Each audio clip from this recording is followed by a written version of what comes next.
মাননীয় প্রধানমন্ত্রী, আপনি বিদ্যুৎ নিয়ে যে সিদ্ধান্ত নিয়েছেন সেখানে আমরা খুশি, কষ্ট হলেও আমরা খুশি, কিন্তু সংসদ কি অনলাইনে করা যায় না? সংসদ আপনারা যে জিনিসগুলো করবেন সেটা তো আগে থেকেই লেখা থাকে, আগে থেকেই বলা থাকে, সেটা তো অনলাইনে বলা যায়। বিশেষ করে জামাতের সাথে এই যে সংসদে বসে এত সময় ধরে কথাবার্তা, এটা বলা কি খুবই গুরুত্বপূর্ণ।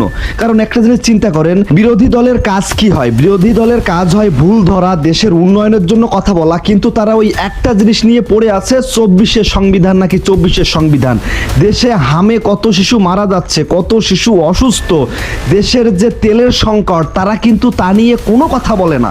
তারা তা নিয়ে একটা কথা বলে না, আপনাদের সাথে কোনোভাবেই ঝগড়া করে না। সংসদ আমরা আগেও দেখছি ঝগড়া হবে উন্নয়নের জন্য, কিন্তু তারা ওই 24-এর সংবিধান সংবিধান সংবিধান জিনিসটা হচ্ছে এই যে দেশে তেলের সমস্যা, অন্য অন্য সমস্যা, হামের টিকা নাই, এইসব জিনিস যদি তারা চায় তাহলে কিন্তু তারা ধরা পড়ে যাবে। কারণ ডক্টর ইউনূসের সাথে এনারাও যুক্ত ছিল এই লুটপাটের পিছনে।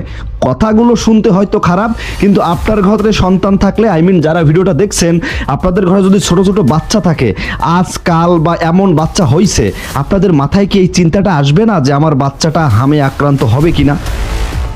আপনারা যারা আমার পক্ষে না, আমার বিপক্ষে, আপনারা যারা জামাতের মানুষও আছেন, আমাকে যদি গালি দিতে চান, একটাবার ভাবেন তো যে আপনার ঘরে কি সন্তান আছে না, বা হচ্ছে না বাচ্চা? আমার ঘরে ভাই বাচ্চা নাই যে আমার হবে। আমি আপনাদের জন্য কথা বলতেছি।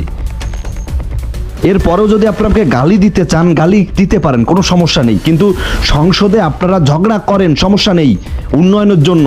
সরকার যদি ভুল করে সেই ভুলটা ধরান, সরকার যদি খারাপ কিছু করে সেই খারাপটা নিয়ে সেখানে পেশ করেন, কিন্তু 24 নিয়ে প্রতিনিয়ত সংসদে এটা হচ্ছে। আর কি চান আপনারা? দেশের অবস্থার দিকে কি আপনারা ফিরছেন? দেখছেন যে দেশে কি অবস্থা?